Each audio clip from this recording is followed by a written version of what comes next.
26/11 मुंबईवरील हल्ला प्रकरणातील आरोपी दहशतवादी तहव्वूर राणाला आज भारतात आणण्याची शक्यता। अमेरिकेतून विशेष विमानाने आणणार, एनआयएच्या कोठडीत ठेवण्याची शक्यता, सूत्रांची माहिती।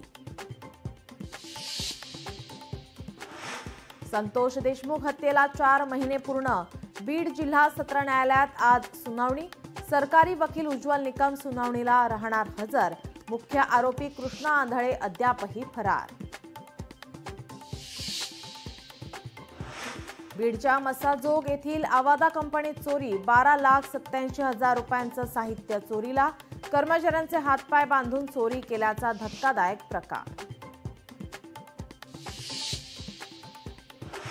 लातूरमध्ये 17 कोटींचा एमडी ड्रग्ज जप्त, ड्रग्ज तस्करीचा मास्टरमाइंड मुंबईतला। मुंबईतील पोलीस कॉन्स्टेबल प्रमोद केंद्रेचं नाव समोर, ड्रग्ज तयार करून मुंबई पुण्यात पाठवले जायचे। शरद पवारांना कालही दैवत मानत होतो, आजही मानतो। अजित पवारांनी पुन्हा घेतली काकांची बाजू, तळ्यात मळ्यात केल्यास निर्णय घेता येत नाही, अजित पवार स्पष्टच बोलले। अजित पवारांची स्थानिक स्वराज्य संस्थांच्या निवडणुकांची तयारी सुरू।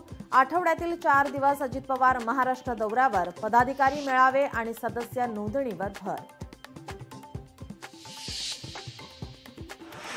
जामीन मिळूनही प्रशांत कोरटकरचा जेलमधील मुक्काम वाढू शकतो।